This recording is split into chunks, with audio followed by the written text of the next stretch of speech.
In this video, I'm going to show you how to lay out a chair by doing a lot of sighting and a lot of measuring. So get ready.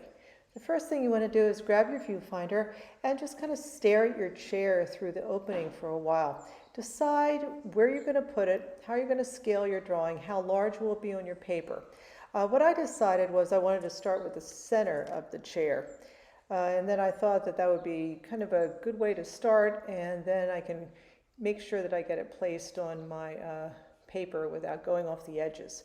First, I start by comparing that arm of the chair to a horizontal, and I discover that it isn't quite a horizontal, that it slants down in front just a little bit. Now I'm dropping a vertical, and I'm comparing that front leg of a chair to a vertical, and I discover it's not quite a vertical. It slants just a little bit. Next, I'm going to choose my unit of measure. This might be the most important point of my whole video. Anytime you're making a drawing and you want to make sure it's in proportion, you've got to choose a unit of measure. For me, it's going to be that front chair leg. I'm going to compare the length of that to the arm of the chair, and I discover that they are the same length.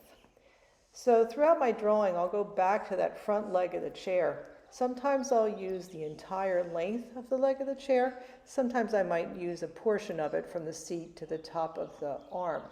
But that will be my unit of measure. Now what I'm doing is I am going to just place the seat, and I discover it's above the middle. So the seat's a little bit above the middle, and then now I'm looking at the angle between where the two front legs sit on the ground.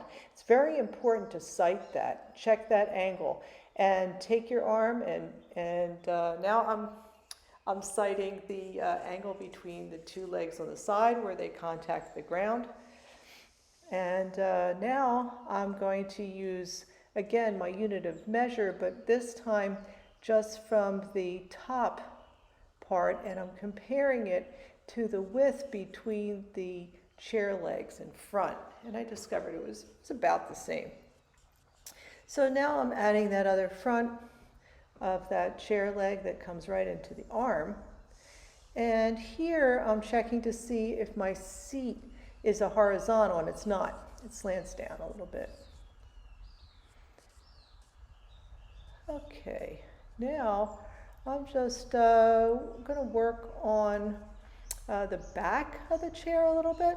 So I'm drawing the curve that I see just simply from observation. So look how this whole drawing, I'm holding my pencil with the overhand grip. Now I'm checking the vertical, and I'm seeing that the top of the back of the chair sticks out further than the leg. You can see that in the little insert photo. So I draw the vertical on the paper. Okay, leave your sighting lines for your layout. I want to see them. It's like in math showing your work. Okay, so I make a note and put a little dot there that the top of the chair sticks out further than the leg compared to a vertical. So now I just blocked in the angle of the top of the chair, and I sighted the angle of the top of the chair. And what I'm doing is I'm comparing the angle of the top of the chair. I'm going to compare that to the other angles that I see on the chair, and it's different than the front of the seat.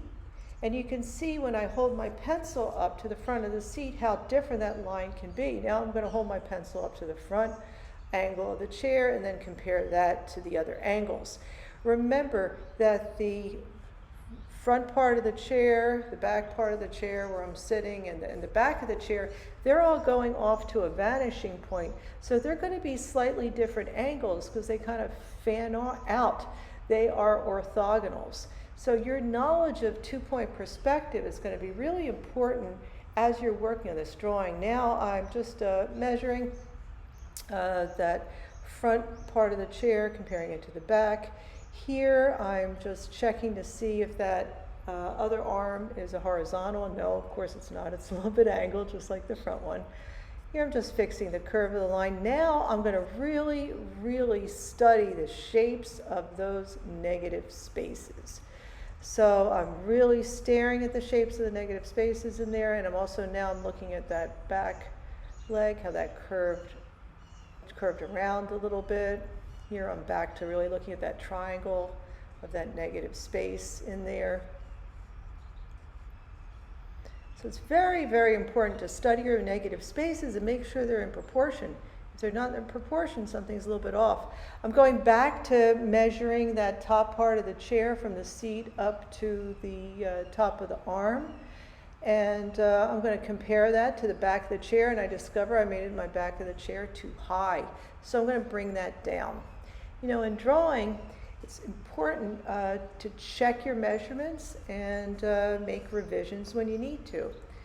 Finally, I don't want to forget about that little tiny little bit of that back leg that I see. Look how I draw through the chair, okay? And that's to get that back leg to correspond to the top part of the chair. There I looked at the angle between the back legs, and looking at, again, the angle between the legs of the chair, and it really is like a rectangle in perspective there on the ground.